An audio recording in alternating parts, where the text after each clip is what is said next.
au ciel les mains vides rencontrer mon cher sauveur? Dois-je aller au ciel les mains vides? Que dirai-je à mon Dieu? Dois-je aller au ciel sans gagner quelque chose? Qu'est-ce que mon Rédempteur me répondra? Est-ce qu'il m'appellera un bon ouvrier? Est-ce qu'il dira un bon ministre? Est-ce qu'il dira un bon enfant? Est-ce qu'il va m'apprécier? Dois-je aller au ciel les mains vides? Oh, voici une question que nous devons nous poser. Est-ce que je vais descendre au ciel les mains vides, rien dans la main, donc sans aucun salaire, sans un bon retour? Non, je ne crois pas. À chaque chrétien de commencer à se demander, dois-je aller au ciel? Ou bien vous ne voulez pas aller au ciel? Parce qu'il y a certains chrétiens, leur vie, leurs états, leur manière de faire, il y a même certains dirigeants, si vous voyez dans les faits, vous allez voir que ce n'est pas pour le ciel, c'est pour l'ensemble, c'est pour leur domination, c'est pour leur objectif, mais ce n'est pas le ciel. Moi, mon objectif, c'est le ciel. C'est pourquoi nous défendons cette vocation pour atteindre le ciel. Donc, moi, je ne peux pas aller au ciel les mains vides. Dans quel contexte? Ce n'est pas parce que je suis choriste, ce n'est pas parce que je suis enseignant de la parole de Dieu, parce que je suis moniteur, monitrice, dirigeant de jeunes, parce que je joue un rôle dans la dénomination, je suis responsable d'un groupe. Non! Dois-je aller au ciel les mains vides sans le gain d'une âme? Jésus-Christ avait dit, qui parmi vous, le jour du sabbat, le jour du repos, n'aurait pas, n'aurait pas perdu l'une de ses brebis et dans 100 brebis, et à cause de l'une qui est perdue là, il va laisser les 99 pour aller à la recherche de la seule qui est perdue. Et quand il retrouvera cela, il reviendra avec une joie, il va fêter avec ses voisins en disant, voici ma brebis qui était perdue, je l'ai retrouvée. Quel prix cette brebis a-t-il devant ce propriétaire, devant ce berger, de la sorte qu'il n'a plus peur des 99?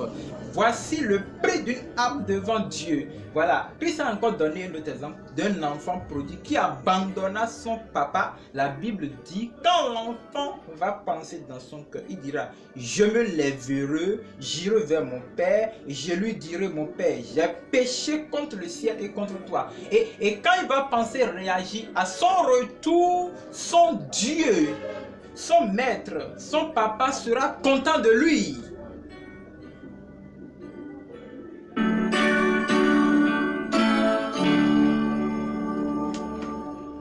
Dois-je aller au ciel, les mains vides rencontrer mon Rédempteur? Voilà la question. Dois-je aller au ciel les mains vides pour rencontrer mon sauveur? Moi, j'ai mon Rédempteur au ciel. Je ne peux pas aller le rencontrer les mains vides. Je ne peux pas aller le voir les mains vides. Il va... Comment je vais même me présenter devant lui? Je vais tourner dos ou bien je vais me faire face à lui, dire, Seigneur, vraiment, j'ai parcouru les pays, j'ai parcouru les nations, mais je n'ai aucune âme à t'offrir. C'est pas vague? Ok, maintenant, la Bible a dit quelque chose dans le livre d'Ézéchiel. Dans le livre d'Ézéchiel, la Bible a dit quelque chose qui m'intéresse beaucoup. Ézéchiel chapitre 3, le verset 18. Quand je dirai au méchant, tu mourras, si tu ne l'avertis pas, si tu ne parles pas pour détourner le méchant de sa mauvaise voie et pour lui sauver la vie, ce méchant mourra dans son iniquité et je te redemanderai son sang. Moi, Dieu, lorsque je vais dire à un méchant, tu mourras dans ton péché. Si moi, en tant que sentinelle, vérifiez le verset 4, verset 17, en tant que sentinelle, je ne veux pas, comme un sentinelle, aller rencontrer ce frère, cette soeur, pour dire, soeur, tu mourras dans le péché. Si je ne lui dis pas ça, son sang me sera réclamé.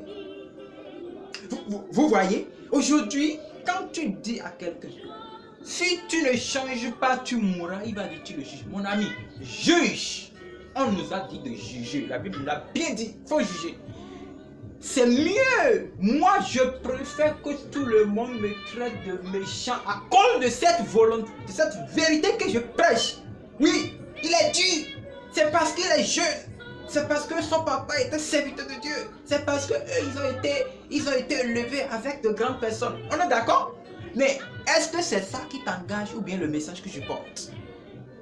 Je ne vais garder le sang de personne. Je dois allaiter. Ah oui, parce que je dois gagner des âmes pour que devant mon Seigneur, on puisse me dire, tu as souffert, mais tu l'as fait. Aucune sang ne te sera réclamé. Aucun sang ne te sera réclamé. Aucune âme ne te sera réclamée. C'est l'expression. L'âme d'un homme. Dois-je aller au ciel les mains vides? Le verset 19. Mais si tu avertis le méchant et qu'il ne se détourne pas de sa méchanceté, de sa mauvaise voie, il mourra dans son iniquité. Et toi, tu sauveras ton âme. Vous voyez? Vous voyez? Cela montre que le fait de ne pas parler de la vérité à quelqu'un pour qu'il quitte son chemin peut être une influence sur son âme. Ah oui. Ceux qui parlent contre le salut, oh, quand on est sauvé, c'est fini là. Cet enseignement, c'est à revoir. Bien, maintenant, qui sont ceux-là qui sont appelés à rendre compte d'une âme au Seigneur? Est-ce forcément un pasteur, un évangéliste, un docteur, un prophète, tout, un apôtre? Non. Toute personne née de nouveau est appelée à être moissonneur. Matthieu chapitre 9, le verset 37-38. Alors il dit à ses disciples, la moisson est grande, mais il y a peu d'ouvriers. La moisson des âmes, le chemin est long, les villes sont grandes, vastes, les villages sont loin, les pays sont énormes, les continents sont nombreux. Oh, il y a trop de tribus, mais il y a peu de missionnaires, il y a peu de moissonneurs, il y a peu de vrais dirigeants. C'est ce qu'il dit. Ah oui, mais en ce moment-là, il y avait des pharisiens, des sadduciens qui prêchaient la loi, mais ils ne sont pas des ouvriers. Regardez bien ce que le Christ a dit. La moisson est grande, mais il y a peu d'ouvriers. Il y avait des sadduciens. Pourquoi il y avait tant de sadduciens et de pharisiens, mais ils ne les avaient pas mentionnés? Parce qu'eux, ils n'étaient pas là pour la moisson. Tout comme aujourd'hui, nous avons les prophètes des nations, les révérends, les docteurs, les pasteurs, qui n'ont aucun rôle à jouer dans le réveil des nations, qui n'ont aucun rôle à jouer dans l'œuvre missionnaire, qui n'ont aucun rôle à jouer dans la moisson. Ah oui, je juge. J'ai dit cela pour que vous puissiez changer, parce que le sang de l'un parmi vous ne me sera réclamé. Dois-je aller au ciel les mains vides? Pour dire quoi? Aujourd'hui, au milieu de l'église, le moment parcouru dans le monde, dans le péché, s'ajoute encore au moment parcouru dans la domination, pour qu'on se lève en train de critiquer l'autre, de parler de l'autre, de parler contre l'autre, de faire la médisance. Et les péchés s'ajoutent encore parce qu'on n'est pas encore sauvé, ne porte pas de fruits. Frère, vas-tu aller au ciel les mains vides? Dois-tu aller au ciel les mains vides? Oh, le chanteur avait dit, il dit, si ce moment que j'avais passé dans le monde, on peut me ramener ça, je l'utiliserai pour la volonté de Dieu. Et toi, tu as quitté, tu as dit que tu as quitté le monde, tu es venu te planter à l'église maintenant. Vous, sorciers, vous commencez encore votre œuvre. Oh, vas-tu aller au ciel les mains vides? Tu dois te repentir. Tu es choriste. Toi, c'est l'église, tu connais, c'est dénomination, tu connais. Tu n'as pas tu n'as pas la soif d'aller gagner les âmes pour Jésus-Christ. Vas-tu aller au ciel les mains vides? Tu es pasteur, toi tu es pointé sur l'église, tu ne peux pas évangéliser. Les âmes meurent, laissez l'église, sortons au bord des voies, allons détruire les réseaux sociaux, allons utiliser des stratégies dans les administrations, dans les sociétés, dans les écoles, les stades, pour prêcher ce Jésus-Christ qui sauve. Vas-tu aller au ciel les mains vides? La moisson est grande, mais il y a peu d'ouvriers. Verset 38. Priez donc pour le maître de la moisson, afin qu'il envoie les ouvriers dans la moisson. La moisson, c'est le monde. Le monde, c'est le champ. Mais au milieu du champ se trouvent des âmes que nous devons cueillir pour le Seigneur. C'est ce qu'on appelle le réveil. Nous allons cueillir, moissonner les âmes. Voilà la deuxième Pentecôte. Et là maintenant, Dieu doit t'utiliser. Dieu doit m'utiliser. Il doit utiliser chacun de nous, petits comme grands, jeunes comme adultes, vieillards ou pas. Nous devons aller gagner des âmes pour le Seigneur. Je ne vais pas aller au ciel les mains vides. Nous n'allons pas aller au ciel les mains vides. Tu ne dois pas aller au ciel. Si vraiment tu vas au ciel et c'est cela ton objectif, si c'est à cause de ça tu te sanctifies tous les jours dans la parole de Dieu, si c'est à cause de ça tu te purifies tout le temps dans le sang du Christ, si c'est à cause de ça que tu souffres pour Jésus, comme l'apôtre Paul, l'apôtre Pierre, comme moi, si c'est à cause de ça tu es persécuté vrai comme moi, si c'est à cause de ce ciel que tout le temps tu es pingre, tu es méfiant comme moi, vas-tu aller au ciel les mains vides? Un jour sans gagner une âme, une semaine sans gagner une âme, un mois sans gagner une âme, un an sans gagner une âme, 10 ans sans gagner une âme, sans te dire rien, vas-tu aller au ciel les mains vides? Prions pour le maître de la moisson afin qu'il envoie les ouvriers. Et il les a déjà envoyés. Les ouvriers sont déjà là. Je suis parmi eux. Tu es parmi eux. Qu'attendons-nous maintenant pour aller gagner des âmes pour le Seigneur? Romains chapitre 10, le verset 14. Il dit, de verset 13, il dit, car quiconque invoquera le nom du Seigneur sera sauvé. Le nom de Jésus. Mais on ne peut pas se lever comme ça, commencer par crier Jésus, Jésus. Il y a des gens qui crient Jésus, Jésus, mais ils ne sont pas encore sauvés. Pourquoi? Verset 14. Comment donc invoqueront-ils celui en qui ils n'ont pas cru? Comment celui-là va crier Jésus s'il ne croit pas en lui? Comment il sera en train de crier en disant Seigneur Jésus-Christ de Nazareth s'il ne croit pas en lui? Est-ce que, écoutez l'apôtre Paul, comment donc invoqueront-ils celui en qui ils n'ont pas cru? C'est-à-dire quoi? Leur âme demeure dans l'esclavage du péché, de la chair, de la nature adamique. Ils sont toujours celui qui a été chassé du jardin d'Éden. Maintenant, dans cette vie-là, comment pourront-ils invoquer Jésus? Et ils ont besoin d'un changement de mentalité afin de commencer par crier, invoquer. C'est-à-dire, on dit, celui qui croit en lui sera sauvé. Maintenant, ils ne sont pas sauvés. Comment ils sont en train de dire Jésus, Jésus? Mais tout le monde dit aujourd'hui Jésus. Même le diable connaît le nom de Jésus. Et maintenant, nous devons aller alerter le monde pour dire, monde, tu dois croire. Appeler Jésus, Jésus n'est pas la solution. Matthieu 7, verset 21. Ceux qui invoquent le nom du Seigneur n'entreront pas tous dans le royaume des cieux. Donc, il faut maintenant montrer au monde à connaître la volonté de Dieu. Et écoutez, il dit, et comment croiront-ils en celui dont ils n'ont pas entendu parler? Tu ne lui as pas parlé de Jésus et tu dis viens aller à mon église. Tu ne lui as pas montré le chemin et tu dis viens à mon église. Tu n'as pas prêché Jésus. Ce n'est pas le Jésus de l'apôtre Paul, de l'apôtre Pierre, de l'apôtre Jean que tu prêches. Non. Tu dois lui montrer ce Jésus afin qu'il croie en lui. Écoutez, il dit, comment croiront-ils en celui dont ils n'ont pas entendu parler? Il faut bien lire. Romains 10, verset 14. Tu ne lui as pas parlé de Jésus. Un chant a dit, tu ne m'as point parlé de lui. Tu ne m'as pas fait connaître ce monsieur-là. Tous les jours, tu me voyais, tu connais mon état, mais jamais tu ne me parlas. Le dernier jour, les païens diront aux chrétiens, tu ne m'as point parlé de lui.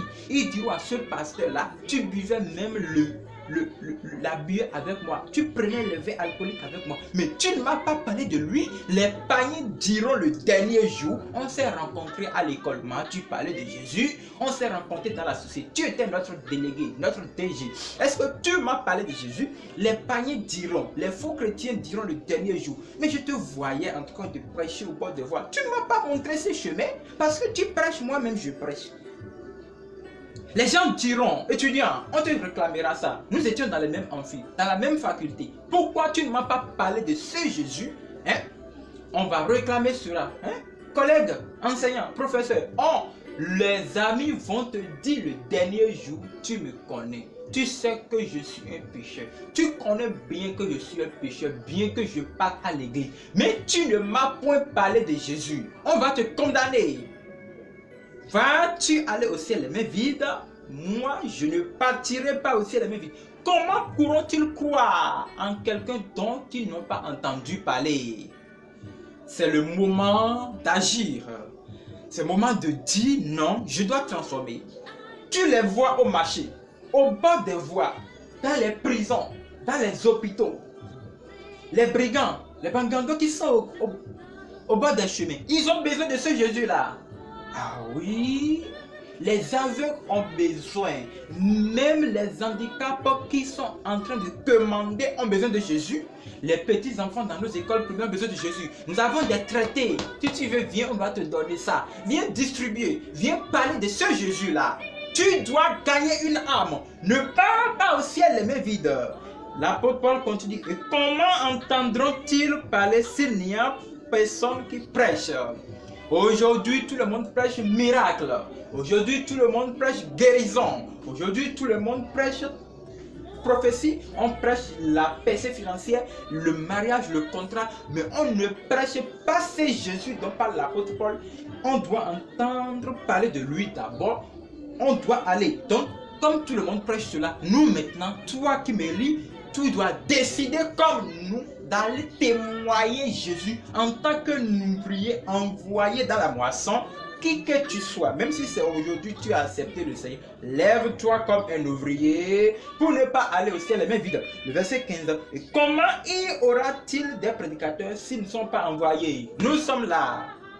Esaïe a dit, Seigneur, envoie-moi. Il m'a envoyé, il t'a envoyé. Tu es en train de me lire, il t'a envoyé, il t'a envoyé, il vous a envoyé. Nous devons aller maintenant, aller montrer ce Jésus, oui, pour que le monde soit alerté de son retour. Qu'il revient pour prendre son église. Et maintenant, ils entreront dans son église, c'est-à-dire, ils vont accepter l'évangile qui change les âmes et qui les fait entrer dans le troupeau. C'est pas dans ton église, c'est pas dans votre dénomination, mais quand ils sont changés, le changement du cœur, des mentalités les a fait élire. Afin qu'ils soient en compte de comme nous, prêts pour la trompette, parce que la trompette va sonner. Maintenant, nous sommes envoyés. Selon qu'il est écrit, ils sont beaux les pieds de ceux qui annoncent la paix, de ceux qui annoncent de bonnes nouvelles. Ils sont beaux les pieds, parce que dans nos pieds, il y a des chaussures. Cette chaussure, c'est l'évangile. Qui ne connaît pas une nationalité, qui prêche aux Africains, Américains, dans n'importe quel continent, Europe, Asie, Océanie, Antarctique, n'importe quel continent, nous devons passer partout prêcher cette parole parce que nous n'allons pas aller au ciel les mains vides. Nous ne voulons pas aller au ciel les mains vides. Je ne partirai pas au ciel les mains vides. Je ne partirai. Je dois alerter le pécheur. Je dois dire pécheur, tu mourras si tu ne changes pas. Oui, tu iras en enfer. Quoi qu'en soit la méchanceté qu'il prendra pour me répondre, je saurai que son sang n'est plus sur moi. Je ne serai pas, on ne va pas me demander son sang parce que j'ai déjà dit pour moi. Nous devons le faire. Tu dois le faire parce que nous n'allons pas aller au ciel les mains vides. Pour dire quoi? Aucun trophée, pas de trophée à offrir à Dieu, pas de trophée, pas de coupe à dire Seigneur, j'ai gagné 1000 âmes pour toi, j'ai gagné 5 âmes dans chaque pays, 5 âmes dans chaque village de mon pays, 10 âmes dans chaque ville de mon pays, non pas continent, moi j'ai gagné 500 âmes. Oh, nous devons aller rendre ce compte à Dieu pour dire Seigneur, je n'ai pas seulement été enseignant des gens, je n'ai pas seulement gagné de l'argent, mais je me suis battu. Oui, j'ai souffert pour cet évangile dont l'apôtre Paul nous a parlé.